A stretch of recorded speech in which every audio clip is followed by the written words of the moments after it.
Assalamualaikum warahmatullahi wabarakatuh. Halo football lovers dimanapun Anda berada. Apa kabarnya hari ini? Mudah-mudahan kalian semua diberikan kesehatan yang luar biasa dan diberikan kenikmatan yang luar biasa. Kembali bersama saya Johan akan memberikan informasi menarik mengenai sepak bola Indonesia.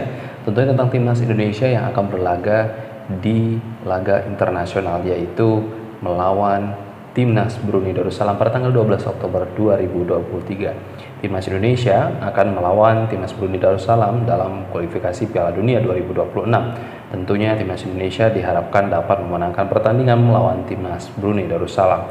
Meski di atas bayangan kita yang begitu melekat adalah Timnas Indonesia mampu memenangkan pertandingan karena lawannya adalah Brunei Darussalam. Namun, siapa sangka jika apapun bisa terjadi.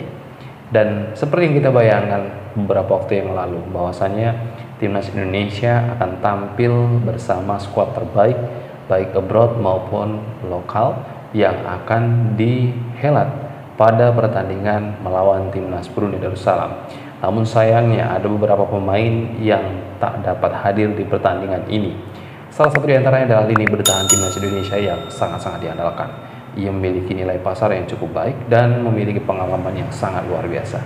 Dia adalah Jordi Amat. Dan hal ini membuat banyaknya para penggemar sepak bola di Indonesia merasa agak sedikit kecewa. Karena kenapa? Karena memang Jordi Amat ini adalah pemain inti Timnas Indonesia yang sangat-sangat dinantikan penampilannya. Selalu dinantikan bahkan ya ketika ia bertanding, ketika ia mengisi plot lini back pada Timnas Indonesia. Jordi Amat mampu memberikan ketenangan yang cukup baik pada seorang kiper kita Nadeo Argawinata maupun Riyandi dan yang lainnya. Namun sayangnya kali ini Jordi Amat tak bisa ikut bersama Timnas Indonesia melawan Timnas Brunei Darussalam. Sosok pengganti Jordi Amat dikabarkan adalah Fahrudin yang nantinya menggantikan posisi Jordi Amat pada pertandingan ini.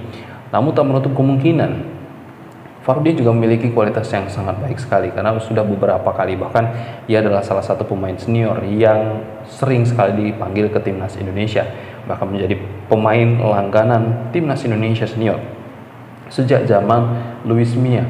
Ia adalah pemain yang memiliki header yang cukup baik dan ia memiliki skill bertahan yang sangat baik juga di Liga 1 Indonesia. Di beberapa kali penampilan di Liga 1 bahkan seorang Fahrudin ini mampu menggagalkan serangan lawan dengan cukup tenang. Mungkin pengalaman dari sosok Fahrudin inilah yang akan menjadi sebuah hal yang sangat-sangat membuat tenang bagi lini belakang Timnas Indonesia. Namun ada beberapa netizen juga yang menyampaikan bahwasanya Fahrudin juga memiliki permainan yang sangat baik, akan tetapi dalam hal bertahan Fahrudin sering kecolongan dalam umpan-umpan panjang dari lawan seperti itu. Artinya ada beberapa yang bisa kita ungkapkan di sini bahwasanya Fahrudin sering blunder begitukah? Ya, bisa jadi seperti itu. Akan tetapi tidak menutup kemungkinan Fahrudin memiliki kemampuan yang terus diperbaiki dalam setiap laga di permainan Liga 1. Dan ia adalah sosok pemain senior yang memiliki pengalaman sangat-sangat banyak di Timnas Indonesia. Mungkin ada beberapa caps yang membuatnya menjadi sebuah pilihan bagi seorang Sintayong, sosok pelatih asal Korea Selatan. Yang bisa jadi Fahrudin ini memiliki plot tersendiri menggantikan sosok seorang Jordi Amat. Ya, selain adanya Andi Setio, mungkin Fahrudin juga salah satu pilihan yang sangat-sangat berperan penting bagi Timnas Indonesia senior. Dan pertandingan Timnas Indonesia melawan Brunei Darussalam ini tidak hanya sekedar sosok seorang Jordi Amat saja.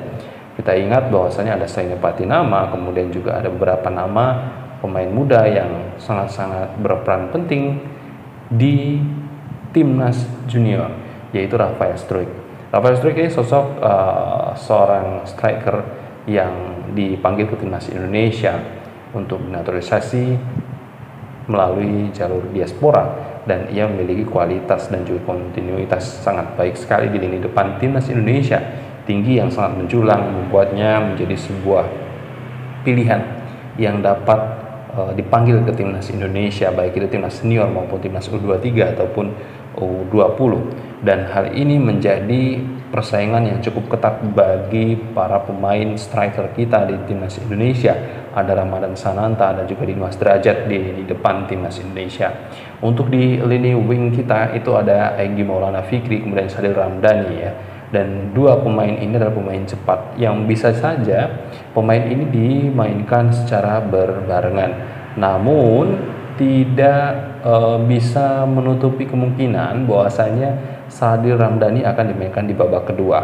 Tapi tidak juga bisa menebak seperti itu karena sosok Coach Sintayong ini ingin memperlihatkan permainan terbaiknya. Jika tidak Sadil, mungkin bisa jadi ada beberapa pemain yang bisa mengisi plot seorang Sadil Ramdhani seperti Witan Sulaiman. Namun hal ini menjadi sebuah pilihan saja. Jika nantinya timnas Indonesia kekurangan support dalam sisi serang dari samping atau sayap, bisa jadi beberapa pemain sayap kita dimainkan secara berbarengan. Dan lini tengah kita tak kalah mengerikan, ada Rahmat Irianto yang sudah sangat berpengalaman di lini tengah timnas Indonesia kita. Dan untuk nama-nama yang sudah didaftarkan ke pertandingan melawan timnas Brunei Darussalam tentunya adalah pemain-pemain yang sangat-sangat dinantikan oleh penggemar sepak bola Indonesia, tidak hanya sekedar Jordi Amat saja. Ya, kita doakan saja semoga Jordi Amat dapat segera bergabung ke timnas Indonesia sehingga memang di laga berikutnya sosok seorang Jordi Amat mampu memberikan permainan terbaik dan mensupport para pemain-pemain kita pada lini belakang timnas Indonesia. Dan dari kabar yang di beberapa waktu lalu dikabarkan ya, nama Sandy Walsh juga akan hadir ke timnas Indonesia mengisi plot pada bagian wingback kita ya. Dan mudah-mudahan ia memberikan permainan terbaik. Pada waktu lalu timnas Indonesia ketika bertanding diisi oleh salah seorang pemain naturalisasi diaspora ini, yaitu Sandy Walsh ya. Ini memang sudah menunjukkan kualitasnya, namun belum menunjukkan secara skill yang dimiliki. Secara intens pun juga belum terlalu diperlihatkan karena memang kondisinya kita selalu bermain menyerang begitu. Dan mungkin saja melawan timnas Brunei Darussalam ini, timnas Indonesia akan terus bermain menyerang. Namun dari sisi belakang timnas Indonesia tentu butuh ketenangan yang cukup baik. Ada nama Sandy Walsh ini adalah nama yang sangat-sangat gencar diucapkan oleh para penggemar sepak bola Indonesia, mengingat bahwasanya Sandy Walsh adalah pemain termahal di timnas Indonesia. Nilai pasarnya mencapai 30 miliar ke atas kalau tidak salah ya. Dan ini adalah pemain yang bisa saja memberikan gebrakan terbaru bagi timnas Indonesia. Seperti Arhan Pratama pada waktu lalu yang tidak disangka-sangka ia adalah pemain yang memulai karirnya dari angka 0, bahkan percintaannya pun sangat-sangat dinantikan kabarnya oleh penggemar sepak bola Indonesia dan para buciners yang ada di Indonesia seperti itu. Dan Arhan Pratama juga mampu memberikan permainan terbaik di Liga Jepang. Dan selain dari seorang Arhan Pratama, ada nama Asnawi Mangkualam yang juga memiliki skill cukup baik. Namun beberapa waktu yang lalu di beberapa media dikabarkan bahwasanya Asnawi Mangkualam membuat pelatih dari klubnya itu memberikan permainan yang cukup berbeda karena harus merotasi pemain. Dan Asnawi Mangkualam pada saat itu bermain sedang kurang fit ya, sedang kurang fit dalam hal bermain skill ya. Jadi gerasak gerusuknya Asnawi Mangkualam inilah yang membuat para pemain Jeongnam ya, kalau tidak salah nama klubnya, itu diganti beberapa diantaranya seperti itu. Dan inilah menjadi kabar yang bisa dikatakan kurang mengenakan gitu ya. Performa dari Asnawi Mangkualam bisa saja sedikit menurun, namun di timnas Indonesia bisa saja kembali membaik atau memuncak karena memang seorang Asnawi Mangkualam ini sosok pemain yang cukup ulet dalam hal menyerang, ulet dalam hal jatuh dan bangun seperti itu. Ia tidak mudah menyerah, tipikal bermainnya seperti itu, dan tidak ingin diam saja, selalu waspada terhadap permainan para lawan dan ia beberapa kali tertangkap oleh kamera ketika terjatuh tidak mau jatuhnya itu dinilai pelanggaran, baik di timnas Indonesia maupun di Liga Korea.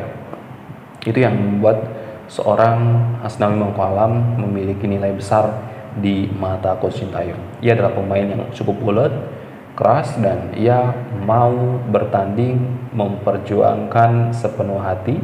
Bagaimana caranya ketika ia terjatuh, walaupun itu pelanggaran dari seorang pemain lawan, ia tetap mau bangun dan berusaha mengejar bola secepat mungkin, menggocek lawan sebaik mungkin, dan mengumpankan bola tersebut kepada striker atau ia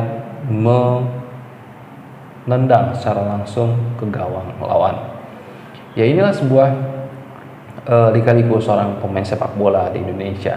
Arhan Pratama memulai karirnya dari angka 0, kemudian saat ini bisa dikatakan ia berada di puncak karir karena memiliki kualitas permainan yang sangat baik dan yang memiliki kesan dan juga panutan juga mungkin para pemain bola di Indonesia. Dari lemparan-lemparan jauhnya ketika bertanding melawan lawan adalah sebuah inspirasi baru bagi para pemain timnas Indonesia ataupun pemain di Liga Indonesia.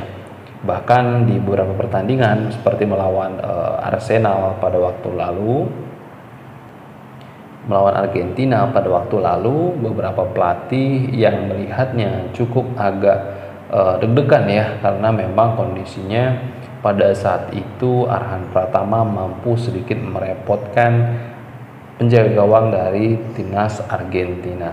Dan hal ini menjadi nilai plus pula bagi sosok Coach Sintayong, mengingat Arhan Pratama ini ternyata tidak hanya sendirian, ia juga memiliki regenerasi untuk lemparan jauh di timnas U23 maupun timnas U20.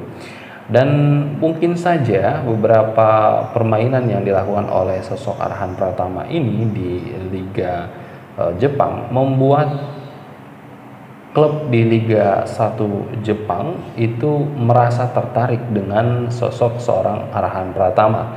Mudah-mudahan saja Arhan Pratama mampu naik ke Liga 1 Jepang agar supaya dapat memberikan permainan terbaik untuk timnas Indonesia, juga membawa nama baik Indonesia juga ke ranah internasional, sehingga memang Arhan Pratama juga mendapatkan nilai pasar yang melonjak cukup tinggi dan memberikan kualitasnya secara performa juga terus membaik dari waktu ke waktu. Tentunya juga selain itu, dari pemain-pemain yang sudah memberikan prestasinya di laga internasional seperti Sadil Ramdhani bersama klubnya, ia selalu produktif sekali ya, bahkan melawan PSM Makassar ia mampu memberikan 3 assist yang cukup menawan ya pada saat itu, dan membuat Sabah FC memenangkan telak atas PSM Makassar ya dengan skor 5-0. Dan ya, ini adalah sebuah prestasi bagi Sadil Ramdhani, namun ia juga merasa sedikit mungkin agak sedih juga kali ya, karena yang dilawan adalah klub asal Indonesia, tempat lahirnya, tempat tinggalnya, seperti itu. Namun ya, profesionalitas dari sosok Sadil Ramdhani inilah yang membuat Sadil Ramdhani juga memberikan motivasi pada rekan-rekannya pemain sepak bola di Indonesia agar terus memberikan yang terbaik bagi tim dan mengasah skill agar ia mampu abroad atau mungkin bisa memberikan permainan atau menit bermain di Liga 1 secara berangsur lebih baik dan jauh lebih baik. Sama halnya ada salah satu pemain striker kita, yaitu di Persik Kediri ya, yang memiliki pemain striker yang cukup baik ya. Mungkin tinggal menunggu waktu saja Muhammad Hanafi ya akan dipanggil ke timnas Indonesia, dan hal ini akan dinantikan oleh seluruh penggemar sepak bola Indonesia dan mempertajam persaingan di lini depan timnas Indonesia. Ramadan Sananta, Rafael Struik, kemudian juga ada Dimas Derajat dan juga Muhammad Hanafi. Mudah-mudahan beberapa pilihan tersebut akan tersaring pemain atau striker yang benar-benar mumpuni untuk lini depan timnas Indonesia yang sudah lama merasa kekosongan ya, selain memang adanya Dendi yang menjadi langganan tetap Coach Sintayong untuk dipanggil ke timnas Indonesia. Calon 5 striker inilah yang akan menjadi sosok striker ampuh bagi timnas Indonesia. Ya, cukup banyaklah calon striker di timnas Indonesia. Lini pertahanan timnas Indonesia juga cukup nyaman dengan Sandy Walsh, adanya Jordi Amat, dan juga Saini Patinama, ada juga Arhan Pratama ya. Banyak sekali, ada Asnawi Mangkualam, kemudian juga Muhammad Ferrari ya. Itu adalah sosok pemain bertahan timnas Indonesia yang meregenerasi. Dan mudah-mudahan timnas Indonesia tidak akan pernah kekurangan pemain, karena memang Coach Sintayong telah memangkas rata-rata usia yang cukup senior lah ya, istilahnya seperti itu, dan memiliki pemain-pemain yang memiliki skill cukup mumpuni di Liga Piala Asia. Bahkan ya, mudah-mudahan di Piala Asia mampu memberikan yang terbaik juga hingga ke babak final atau mungkin memenangkan pertandingan di Piala Asia. Ini adalah momen terbaik bagi Coach Sintayong untuk memberikan yang terbaik bagi timnas Indonesia hingga Juni 2024. Mudah-mudahan Bapak Erick Thohir dan seluruh staf PSSI di Indonesia mampu memperpanjang kontrak Coach Sintayong untuk jangka waktu yang cukup panjang, karena ini adalah bukti terbesar bagi Coach Sintayong memberikan yang terbaik bagi timnas Indonesia. Sosok pelatih yang mau memberikan jiwa raganya, waktunya, memaksimalkan waktu untuk timnas Indonesia, tidak hanya di satu jenjang, tapi 3 jenjang, timnas U20, timnas U23, dan timnas senior. Dan tidak kita lupakan sosok seorang Indra Safri juga mampu memberikan yang terbaik bagi timnas Indonesia. Sayangnya mungkin ada kurangnya koordinasi antara Coach Indra Safri dan Coach Sintayong pada pertandingan di Asian Games pada waktu lalu di U24 ya. Dan ini tidak menjadi sebuah masalah, karena memang Coach Indra Safri juga terus memberikan yang terbaik bagi timnas Indonesia dan mampu memberikan 3 gelar bersama timnas Indonesia. Kita nantikan juga sosok seorang Bima Sakti yang sudah memberikan 1 gelar bagi timnas Indonesia U16, dan ini adalah target yang sangat penting sekali ya bagi sosok seorang Indra Safri yang sedang merintis limpahan pemain dari Coach Bima Sakti nantinya. Dan Coach Bima Sakti pada saat ini sedang mengadakan trial bersama timnas U17 di Jerman, dan mudah-mudahan ia membawa pulang para pemain timnas U17 untuk persiapan Piala Dunia U17 di Indonesia jauh lebih mantap lagi cara bermainnya ya, secara fisik, secara kualitas performa harus benar-benar terjaga dan memberikan yang terbaik bagi timnas Indonesia U17 untuk membawa nama baik timnas U17 kita atau timnas Indonesia kita di kancah internasional dengan nama yang baik, tentunya dengan gelar juara. Harapannya seperti itu.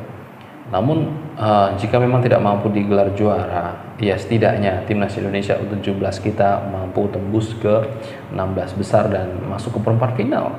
Mudah-mudahan tidak ada yang tidak mungkin di sepak bola Indonesia. Mungkin itu saja football lovers dimanapun Anda berada. Terima kasih sudah menyaksikan video ini hingga tuntas. Saksikan video-video lainnya dan saksikan timnas Indonesia melawan timnas Brunei Darussalam pada tanggal 12 Oktober 2023 di jam 19.00. Sudah pantengin aja TV-nya ya, walaupun itu lewat ataupun sebelumnya, minimal jam 19.00 sudah mantengin TV-nya ya. Dan dukung terus timnas Indonesia, doakan agar supaya timnas Indonesia kita mampu memenangkan pertandingan melawan timnas Brunei Darussalam dan terus memberikan yang terbaik bagi supporter timnas Indonesia. Coach Sintayong selalu semangat dan mudah-mudahan Anda diperpanjang di timnas Indonesia dalam jangka waktu yang cukup panjang agar timnas Indonesia kita mampu memberikan yang terbaik bagi nusa dan bangsa. Saya Johan pamit undur diri, mudah-mudahan dapat bermanfaat untuk kalian semua.